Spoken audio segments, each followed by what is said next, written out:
మత్తయి సువార్త 7వ అధ్యాయం 15-16. ఎక్కడున్నారు వీళ్ళు? మళ్ళీ లోకంలో ఉన్నారు. ఈ లోకం అంటే ఎవరిలో ఉన్నారు వీళ్ళు? ఇప్పుడు అన్నిల దగ్గరికి వెళ్ళి చెప్తే నమ్ముతారు వీళ్ళు? నమ్మరు. ఎవరిలో చెప్పాలి వీళ్ళు? క్రైస్తవుల దగ్గరికి వచ్చి చెప్పాలి వీళ్ళు. ఇప్పుడు అన్నిలు వచ్చి మనకు చెప్తే మనం నమ్ముతామా? బ్రహ్మాండంగా నమ్ముతాం. ఎందుకంటే మనకి రెండు కావాలి కదా. తాడు కడతామంటే కూడా ఒప్పుకుంటాం. ఈరోజు మంచిది కాదంటే ఒప్పుకుంటాం. పెళ్ళి లగ్నాలు కూడా పలాంది అంటే ఒప్పుకుంటాం. ఏమంటే ఏం చేస్తాం కదా, ఇది మంచి రోజు కదంటే ఒప్పుకుంటాం. వాళ్ళు మనకు వచ్చి చెప్తే అన్నీ ఒప్పుకుంటాం. మనం పోయి చెప్తే వాళ్ళు వినరు. ఎందుకంటే ఏసేది మనకు వద్దయా, ఆయన మాలామాది కూడా దేవుడు, ఆయన చిచ్చే ఆయన మాకు వద్దంటారు. కొంతవరకు నమ్మితే నమ్మొచ్చేమో, కానీ పూర్తిగా నమ్మే దేవుడు ఇక్కడ ఎవడు? ఇప్పుడు నేనున్నానండి, రాముకి మనం చెప్తే కాదురా, భాస్కర్ చెప్తే వింటాడు. ఈ భాస్కర్లకి ఎవడు వస్తాడు? వెలుగుదూతగాడు వచ్చేస్తాడు. ఎందుకంటే రాముని పడగొట్టాలి కదా. ఇప్పుడు రాము ఎవరు మాట వింటాడు? భాస్కర్ మాట వింటాడు. అందుకని భాస్కర్లోకి వచ్చేస్తాడు. వాడు ఎవడాడు?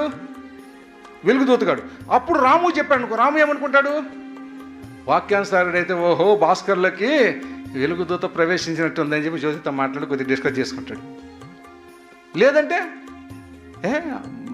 భాస్కర్ చెప్పారు ఇది, నమ్మేస్తాడు. అంటే నీవు ఎవడు చెప్తే నమ్ముతావో వాడిని నీ దగ్గరికి పంపుతాడు. ఇప్పుడు క్రైస్తవుడే నీకు చెప్తే నువ్వు నమ్ముతావు, కానీ వేరే వాడు చెప్తే నమ్ముతావు నువ్వు. అందుకని వాడిని వెతికి పంపిస్తాడు. ఆయనేమో ఇది నా తలాంతు, ఇది నా పిలుపు, ఇది నా అది చెప్తా ఉంటాడు. కానీ చెప్పుకోనివ్వండి, మనకేం పర్వాలేదు. కానీ మేలైంది ఏంది, కానిది ఏది పరీక్షించుకోవాల్సిన బాధ్యత ఎవరిదండి? ఎవరిదే? మందే, నాతో సహా.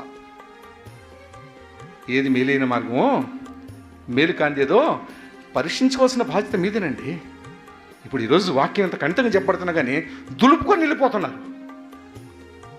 ఏమండి? దులుపుకొని వెళ్ళిపోతున్నారు.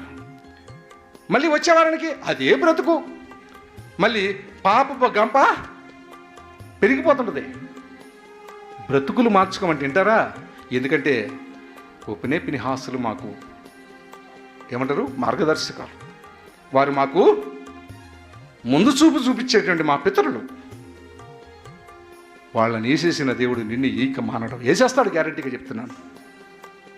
కనుక వాక్యము ఖడ్గం వంటిది. అది కోస్తే నెప్పి రావాలా, సుత్తి వంటిది, అది పగిలిపోవాలా, గుండె హృదయము బ్రద్దలైపోవాలా.